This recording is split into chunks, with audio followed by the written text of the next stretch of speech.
قبض کا ہمیشہ رہنا، قبض کی وجہ سے سر میں درد رہنا، جسم میں درد رہنا، ہر وقت پیٹ پہ بوجھ رہنا، یہ نسخہ آپ کے لیے ہے اگر آپ میں یہ امراض پائے جاتے ہوں۔ بسم اللہ الرحمن الرحیم۔ السلام علیکم ورحمۃ اللہ وبرکاتہ۔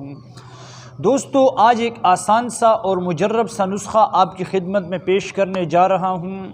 آج کا میرا نسخہ تمام ان دوستوں کے لیے ہیں جنہیں دائمی قبض رہتی ہے، جنہیں قبض کی وجہ سے ہر ٹائم جسم میں کھچاؤ رہتا ہے، یا ہر وقت جسم بندہ سا رہتا ہے، جھگڑا رہتا ہے، یا ہر وقت قبض کی وجہ سے سر میں درد رہتا ہے اور پیٹ سخت رہتا ہے۔ ہر وقت جب بھی پیشاب کی حاجت پڑتی ہے، واش روم میں، باتھ روم میں جاتے ہیں، بیت الخلاء میں جاتے ہیں تو گھنٹوں گھنٹوں بیٹھے رہتے ہیں، لیکن انہیں واش روم نہیں آتا ہے، ان کی حاجت جو ہے وہ صحیح طریقے سے ہو نہیں پاتی ہے۔ ان تمام امراض پر کام کرنے والا آج ایک بہترین اور مجرب نسخہ آپ کی خدمت میں حاضر خدمت ہے۔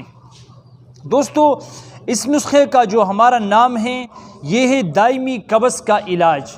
یہ ہے دائمی قبض کا علاج۔ دائمی قبض جو ہمیشہ رہتی ہیں اس کا علاج ہے آج کا نسخہ۔ اس میں 3 چیزیں ہمیں درکار ہیں۔ سب سے پہلے ہمیں چاہیے ہے اطریف الزمانی۔ اطریف الزمانی یہ کیا ہے؟ یہ آپ کے ذہن میں رہیں کہ اطریف الزمانی یہ ایک سفوف ہے جو کوئی کمپنیاں بناتی ہیں، ڈبے میں تیار ملتا ہے، کسی بھی پنسار سٹور پر آپ کو یہ مل جائے گا آسانی سے۔ اطریف الزمانی ہمیں چاہیے ہے اس نسخے میں 200 گرام۔ اگر ڈبی زیادہ ہیں تو اس کو ہم نے 200 گرام مقدار کر کے لینا ہے، کم کرنا ہے، اور اگر ڈبی میں کم مقدار میں آتا ہے تو ہم نے 2-3 ڈبیاں ملا کر کے اس کی 200 گرام کی مقدار بنانی ہے۔ اچھا، نمبر 2 ہمیں چاہیے ہے روغن بادام۔ جو بادام کا روغن بازار سے تیار ملتا ہے، بوتلوں میں آتا ہے، کمپنی بناتی ہے، وہ ہمیں چاہیے ہے 40 گرام۔ 40 گرام ہمیں روغن بادام چاہیے ہے۔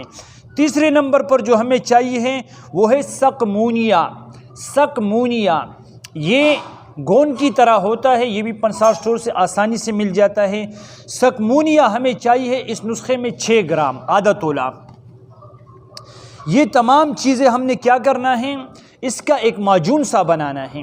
اطریف الزمانی، روغن بادام اور اسی کے ساتھ سکمونیا 6 گرام، یہ ہم نے ساری چیزیں مکس کرنی ہے۔ اس کا بن جائے گا ایک معجون ٹائپ کی دوا بن جائے گی۔ یہ معجون ہم نے کیا کرنا ہے؟ رات کو سوتے وقت 1 چمچ چائے والا یا آدھا چمچ، اگر آپ کو قبض کمزور ہے، زیادہ سخت نہیں ہے، اگر زیادہ سخت ہے تو آپ 1 چمچ بھی لے سکتے ہیں۔ آپ نے سونے سے قبل 1 چمچ چائے والا وہ اس معجون کا، یہ جو آپ کی دوا تیار ہے اس کا لینا ہے۔ اس کے اوپر نیم گرم پانی یا نیم گرم دودھ، آپ کو جو بھی آسان ہو آپ اس کے اوپر پی لیں۔ صبح انشاءاللہ آپ کے پیٹ کی صفائی ہو جائے گی، آپ کا پیٹ ہلکا ہو جائے گا، سر پہ جو باری پن ہے وہ بھی ختم ہو جائے گا، اور اس کے ساتھ آپ کے جسم میں جو کھچاؤ تھا پٹوں کا وہ بھی رفع ہو جائے گا، اور آپ واش روم میں کہیں دیر تک بیٹھے رہتے تھے وہ بھی آپ کا مسئلہ حل ہو جائے گا اس سے۔ اگر ویڈیو دوستوں آپ کو اچھی لگی ہو تو ثواب کی نیت سے، صدقہ جاریہ کی نیت سے اس کو آگے شیئر کریں اور ہمیں اپنی دعاؤں میں ضرور یاد کیجیے۔ السلام علیکم ورحمۃ اللہ وبرکاتہ۔